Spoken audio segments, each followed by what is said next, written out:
Formula तय हो गया है महायुति का भी, यानी कि एनडीए गठबंधन का भी। और जो जानकारी हमारे पास है, 288 में से 155 सीटें बीजेपी वहां पर लड़ती दिखाई देगी।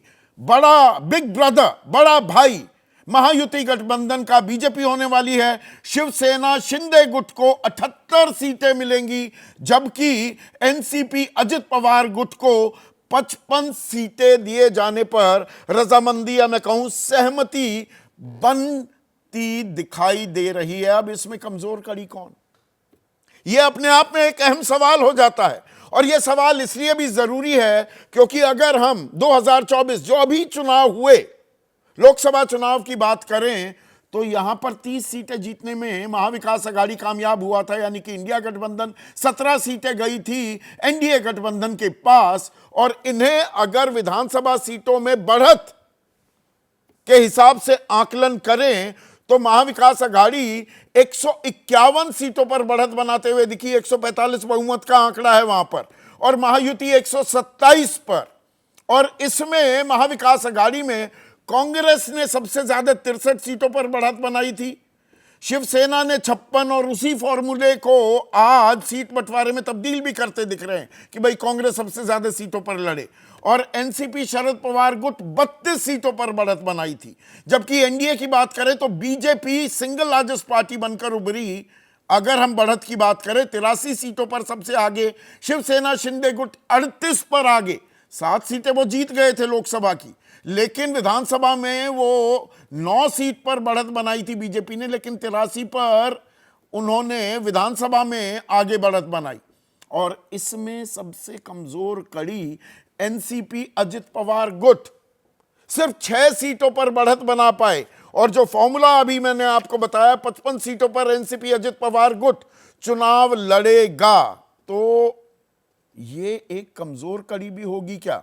और एनसीपी अजित पवार गुट को लेकर आरएसएस भी थोड़ा असहज है कि भाई क्यों बोझा ढो रहे हो, भ्रष्टाचार के आरोप भी थे, इन्हें हम क्यों साथ में ले रहे हैं। लेकिन गठबंधन धर्म सर्वोपरि है, दोनों तरफ को समझ में आ गया है, बटोगे तो कटोगे। और ये फॉर्मूला क्या दोनों अपना रहे हैं अपने अपने अंदाज में।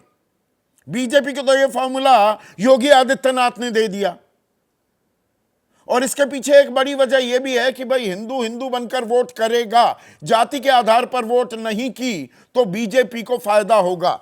और 2024 के लोकसभा चुनाव की अगर हम बात करें तो वहां पर एक मराठा, दलित और मुसलमान समीकरण इंडिया के फेवर में काम करता दिखाई दिया था। इसमें मराठा आरक्षण का पुट भी था, इसमें लाल किताब देखिए, बाबा साहिब भीमराव अंबेडकर महाराष्ट्र से ही आते हैं कि संविधान बदल देंगे, 400 पार का नारा इसीलिए बुलंद किया जा रहा है, दलितों का आरक्षण छीन लेंगे, ये बातें कही और इसका डिविडेंड भी मिला। तो इसका पलटवार बीजेपी की तरफ से आ रहा है, भाई अगर बट जाओगे यानी कि जातियों में बटोगे तो नुकसान हो जाएगा। और उधर राहुल गांधी और विपक्ष क्या 2024 वाले फॉर्मूले, उसे हम राहुल फॉर्मूला कहें, एक योगी फॉर्मूला, उसे ही आगे बढ़ाते दिखेंगे क्या। वही संविधान की लाल किताब, वही आरक्षण का मुद्दा, मराठा आरक्षण मुद्दा है, पिछड़ी जाति को लेकर अब प्रस्ताव भेज दिया है केंद्र सरकार के पास, शिंदे सरकार ने, कि भाई क्रीमी लेयर की लिमिट अब 15 लाख तक बढ़ा दी जाए। तो इसमें आरक्षण को लेकर भी व्हील्स विद इन व्हील्स हैं। और कहीं ना कहीं रेवड़ी लाडली बहना योजना, अभी उसकी गूंज, जो मैंने जितने अपने सहयोगियों से बात की, उसकी गूंज भी सुनाई दे रही है। और वो एक टर्निंग पॉइंट हो सकता है, जैसे ये योजना मध्य प्रदेश में साबित हुई थी। बीजेपी का एक्स फैक्टर पिछले साल दिसंबर के चुनाव में, जो वहां पर विधानसभा चुनाव हुए थे। इसी पर आज हम चर्चा करने वाले हैं, क्योंकि अब खाका हम सबके सामने है, कौन मजबूत कौन कमजोर। ऐसे में आज का सीधा सवाल, महाराष्ट्र की लड़ाई राहुल वर्सेस योगी फॉर्मूले पर आई और सीट बंटवारा तय, किसकी होगी विजय।